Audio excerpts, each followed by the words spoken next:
በስመ አብ ወወልድ ወመንፈስ ቅዱስ አሐዱ አምላክ ዘፍጥረት ምዕራፍ 3 ቁጥር 21 ክንሪና እግዚአብሔር አምላክ ድማ ንአዳምን ንሰበይቱን ካብ ቆርበት ክዳን ገበረሎም ከደነሙውን እግዚአብሔር ክዳን ከዘጋጀ ከሎ ክዳን እዳልዩ ከም ዝኸደኖም ንሪ ኣብ ዘፍጥረት ምዕራፍ 3 መጀመሪያ ቁጥራት ጀሚሩ ክንረአ ከለና እንታይ ዝብል አዳምን ሔዋን እንታይ ትገብሩ ዝተባሃሉ ምስ ገበሩ ዓይኖም ተኸፈተ ዕራቆቶም ምዃኖም ፈለጡ ቆጽል በጢሶም ከዓ አገልድም ማለት ዕጣቅ ከም ዝገበሩ ሕፍረቶም ክሽፍኑ ይነግረና ማለት እዩ። ነገር ግን እሱ እኹል ክዳን ከም ዘይኮነ ሕፍረቶም ሽፍን ከም ዘይኮነ ንርኢ። ምክንያቱ ቆጽሊ እዩ ፀሓይ ክውዖ ከሎ ዝደርቅ ፀሓይ ምስ ውዖ ዝሓርር ረጋፍን ሓራርን ስለ ዝኾነ ምክንያቱ ቆጽሊ ረጋፊ ምዃኑ የርእየና ማለት እዩ።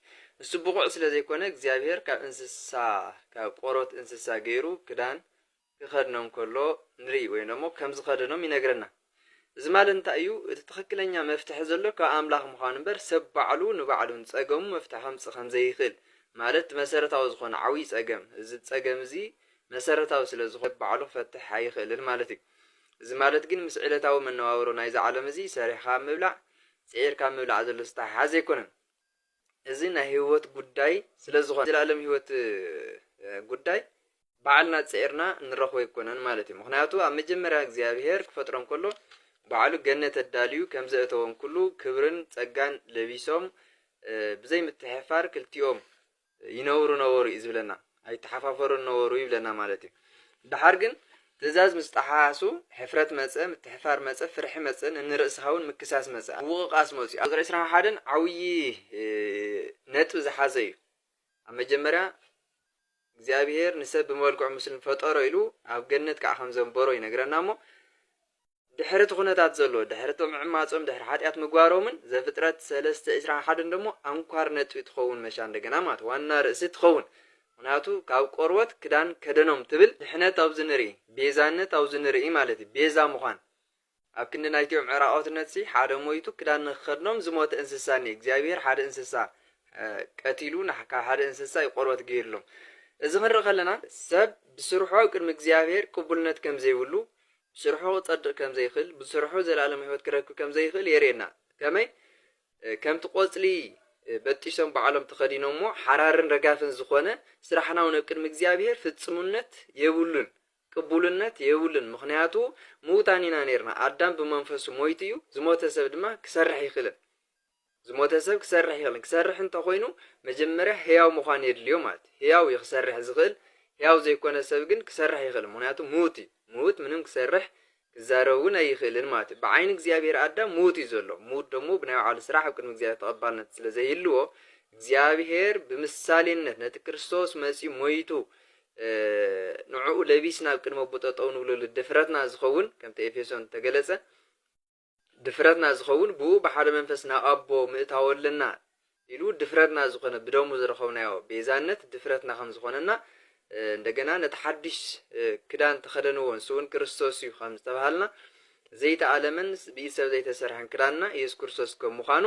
እዚ ከዓ እግዚአብሔር ኣቐዲሞ ዘፍጥረት ሓደ ሚስጥር ብተግባር ርእይዎ ማለት ምክንያቱ ትክክለኛ ቤዛነት ካብ እግዚአብሔር ምዃኑ እግዚአብሔር ባዕሉ እንስሳ ሓሪዱ ቆርበት ገይሩ ክዳን እዳልዩ ክዳን ከም ዝኸደኖም ኩሉ ኣብ ሓድሽ ኪዳን እውን ባዕሉ እግዚአብሔር ወዱ ልኢኹ ኢየሱስ ክርስቶስ ደሞ መፂኡ ባዕሉ ሞይቱ ተሰቂሉ ብደሙ ስርየት ሓጢኣት ብሞት ደሞ ሞትና ቀቲሉ ሞትና ደምሲሱ ናይ ዘለኣለማዊ ህይወት ይውና እዩ። ሕፍረትና ሸፊንልና እዩ። ሞትና ቀቲሉልና እዩ።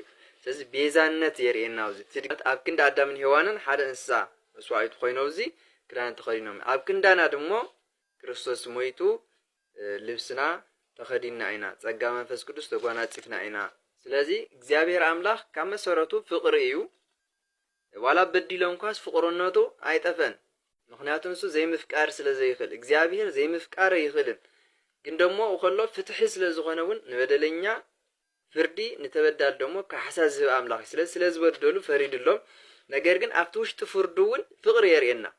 ኣብቲ ውሽጢ ፍርዱ ናይ እግዚአብሔር ፍቅሪ የርእየና። ምክንያቱ በዲሎም እንዳሃለውስ ክዳን ክኸድኖም እንደገና ቤዛነት ክህቦም ከሎ ንርኢ ማለት እዩ። ንሕና እውን በደለኛታት እንከልና ክርስቶስ ስለ ኃጢአተኛታት ሞተ ዝብል ቃል ሐዲስ ኪዳን ስለ ኃጢአተኛታት ሞተ እዩ። ስለ ጻድቃን ይብልን ጻድቁን ስለ ዘይና ሎም በዲሎም እዮም ክብሪ እግዚአብሔር ከዓ ጎዲልዎም እዩ ስለዝልና ሮሜ ክንረኸልና ምዕራፍ 3 ቁጥሪ 23 24 ኩላህና በደለኛታት ኃጢአተኛታት ከለና ስለ ኃጢአትና ክርስቶስ ቤዛ ኮይኑ እዩ እዚ ፍቅር እግዚአብሔር የሪኤና ምናቶ ዘፍጥረት ናይ እንስሳ ቆርበት ከደኖም ዝተባሃለ ዮሐንስ መጥምቅ ክርስቶስ ክምስክረሉ ከለ ከዓ ናይ እንሆ ኃጢአት ዓለም ዘርሕቕ ናይ እግዚአብሔር በጊዕ ኢልዎን ክርስቶስ ማለት በጊዕ ኮይኑ ንመስዋዕትነት ዝመፀ ኢየሱስ ክርስቶስ ከምዃኑ ይነግረና ማለት ስለዚ እግዚአብሔር ኣብ ዘፍጥረት ምዕራፍ 3 ቁጥሪ 21 ናይ ክርስቶስ ቤዛነት አርኢና እዩ ንአዳም ሔዋን ክዳን ብምኽዳን እቲ ፍጹም ዝኾነ ክዳንና ግን ፍጹም ዝኾነ ዕራቆትና ሽፍን ኣብ ቅድሚ እግዚአብሔር ጠጠው ንኽንብል ጽቡቕ ክዳንና ዝኾነ ዘይተዓለመን ሰብ ዘይሰርሖን ወዲሃው እግዚአብሔር ዝኾነ ኢየሱስ ክርስቶስ ንስኡ ማለት ስለዚ ንክርስቶስ ለቢስና ሓይና ኣብ ቅድሚ እግዚአብሔር ጠጠው ንምባል ትብዓት ዓቕሚ ይህልወናና ንክርስቶስ ክንክደነለና ዘፍጥረት 3 እግዚአብሔር ከደኖም ዝብል ሒውን ክዳን ዘዳለወልና ሕፍረትና ዝሽፍን ካብ እግዚአብሔር ባዕሉ ዘዳለዎ ወዱ እዩ ንወዱ ኢየሱስ ክርስቶስ ብምእማን ዘለዓለማዊ ህይወት ንረክብ ሓፍረትና ይሽፈን ከምዝናብ መርዓ ክዳን ተኸዲና ንኸይድ ናብ እግዚአብሔር ክንቀርብ እግዚአብሔር ቀሪብና ከዓ ጭምዳድ ዘይብሉ ርሳሓት ዘይብሉ ንጹህን ጻዕዳን ጽሩይን ዝኾነ ክዳንና ክርስቶስ እዩ ክርስቶስ ዘይተኸደነ ናብ እግዚአብሔር ክቐርብ ምስ እግዚአብሔር ከዋግዕ ኣብ ቅድሚ ጠጠው ምባል ኣይኽእልን ምክንያቱ ናይ ባዕለይ ክዳን ናይ ባዕለይ ስራሕ ናይ ባዕለይ ግብሪ ዝብል ተኾይኑ ከም ትቆጽሊ ፀሓይ ኳ ከሎ ረጋፊ ኣብ ቅድሚ እግዚአብሔር ኣብቲ ብርሃን ዝኾነ እግዚአብሔር ክቐርብ ከሎ ከዓ ግብርና ኣብዙ እቶ ይበሃልን ከም ቆጽሊ እዩ ማለት እዩ ስለዚ ንክርስቶስ ምልባስ ይኹነልና